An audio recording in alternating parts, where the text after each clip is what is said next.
Yun. Nakalapag din. Kay Diwata. Natapat lang. Hindi talaga sinadya. Ito yung parking lot nila. Doon ako nag-parking. Ayan sa mga nagmumotor na yan. So unang lapag, mabantot agad. Puta na, maamoy nga. Yan, dito pala yung kainan niya, oh. Sige, tikman muna natin. Unang lapag natin dito, unang tikim natin dito kay Diwata. Tingnan natin.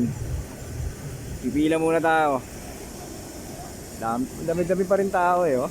Ito pala yung lutuan niya. Natapat rin, no? Paglingon ko, nakalagay Diwata, ayun. Iikot ulit ako. O, depart muna. Mamaya, balikan natin.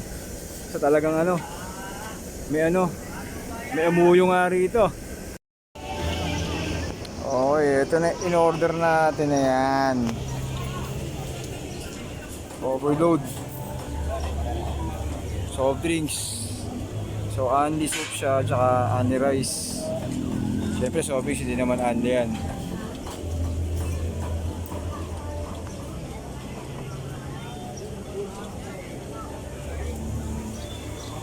Daming tao. Dami pa rin. Oh. May si Diwata, oh. Ayan, oh. Diba? Kita nyo na.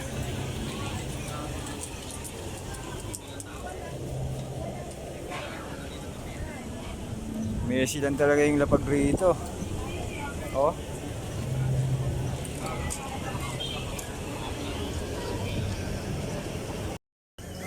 Yon. Tapos na ako kumain. So syempre, natin kung ano ba ang ating honest review rito sa ito kay Diwata, Paris Overload, no.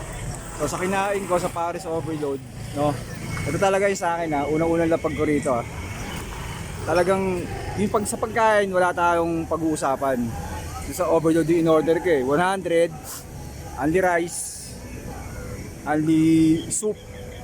Yon, tapos isang soft drinks. Yung tinikma mo, sa lasa wala kang pwede.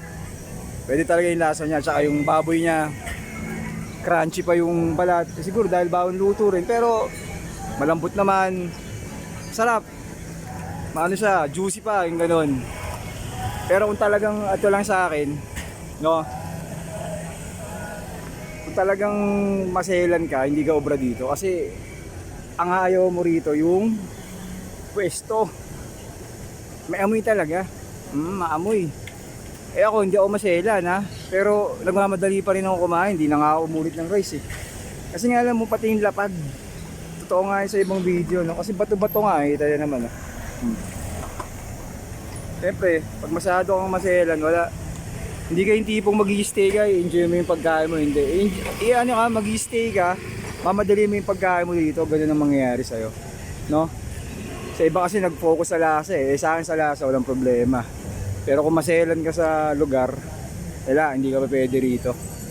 Kasi talagang may maamoy ka talaga na nakakaiba.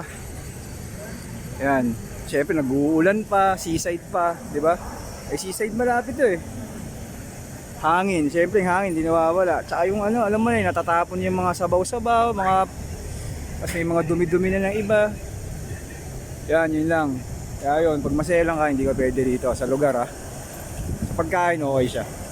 Okay. Salamat po.